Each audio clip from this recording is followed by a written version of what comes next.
We have it running here on the main monitor. We'll go to it in just a second. This is the beauty of the live environment. Yeah, this. Oh God.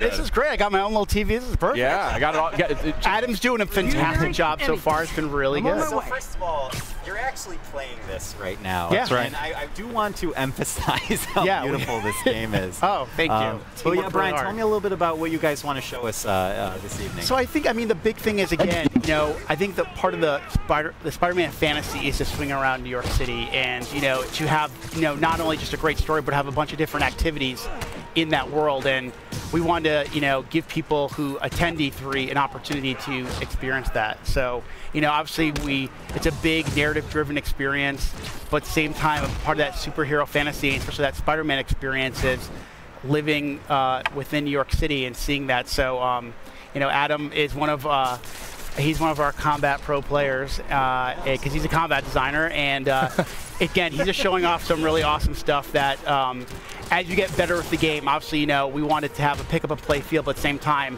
have a level of mastery and to really show off the improvisation that we've really been talking about a lot since we announced the game. I'm digging this, like sticking dudes to walls and to the floor and stuff. That looks really satisfying. I think the thing that's been really fun in these last, I would say last 6 months since we got back from the holiday break was every week I feel like I'll take the game home or I'll be playing one night and then I'll come in and say, wow, guys, I didn't know you could do that. So I think there's a lot of that, there's that sandbox nature to it as well. So, obviously you can, we have, we're going to teach you mechanics, but we want you to experiment with, his acrobatics, his webs, his gadgets, his suit powers. So combining all that stuff really allows for a lot of different gameplay and a lot of, Spider-Man's a very expressive character, and we want players to be able to express that, whether it's in traversal or in combat. It's gorgeous. These animations, these animations are just blowing my mind. Your studio has kind of been renowned for character animation and for, just fluid motion. I mean, did you guys take a lot of lessons from your previous games and really like hone in on those when you were developing this? I think animation's definitely been one of the hallmarks of our company, from Spyro to Ratchet to Sunset Overdrive. Yep. And I remember when the Sunset Overdrive reviews came out, one person actually wrote, it would be great to see Insomniac make a Spider-Man game. And I was like, see, we should make it. See? And I think you waved your phone around to the whole studio. Exactly. We took that kind of mentality and we just injected our personality, but also, what do people want, desire from a Spider-Man experience. So, it was really great as I remember probably around the end of the year, end of last year, someone wrote an article about the top things they want to see in Spider-Man. And they said they want it to feel like an Insomniac game. So I think that's the thing we've been really layering on in this last year is to have that, it feels like an Insomniac game as much as it does a Spider-Man game. And I love this traversal, just the fluidity of just moving over great distances very quickly. It looks like a lot of fun just moving around, and that's when you know you've got a great game. Okay, so so you know how I kind of said like experimenting, but like sometimes, game development, we're in meetings a lot, and then sometimes you just need to like take a break. And what I used to find myself doing was just swinging around New York City. It was almost like therapeutic. It's just kind of like when I play other games, I just walking or running or even taking a car. It feels so more natural now just to swing around like Spider-Man. So it's definitely one of those things that has that, again, just like combat, that pick and play feel, but we want players to have a level of mastery as they play and get What better. was that? Hold on a second. That's very interesting what you're saying there. So like I said, Adam showed off, I think he showed off the tripwire. It's basically a gadget that you can either attach to a piece of geometry and the enemies walk by, they'll get like grabbed and sucked back.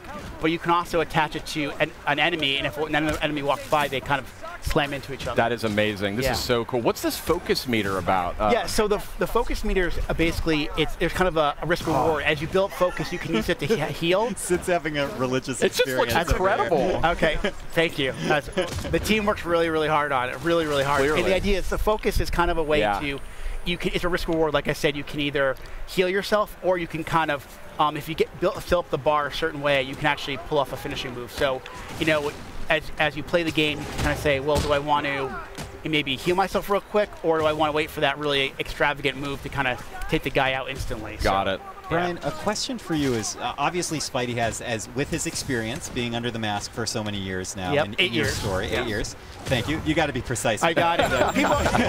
One of the first questions I get is like, is it an origin story? I'm like, no. That was like, after we decided that the webs were definitely attached to the buildings, we decided it's not going to be an origin story. But you know, back to the combat, I mean, Spidey's experience, he has access to a lot of different techniques and technologies. How do you balance out his experience with the fact that you don't want to overwhelm a player with options, right? You want to make it approachable. You know, I really, that comes down to our combat team, our traversal team, like and this guy our right designers, here. like Adam, and really going, okay, you know, kind of handing that stuff out over the course of the game, you know, finding those right spots where you kind of, okay, we're going to teach you how to punch and how to kick and how to punch guys up in the air and use your webs.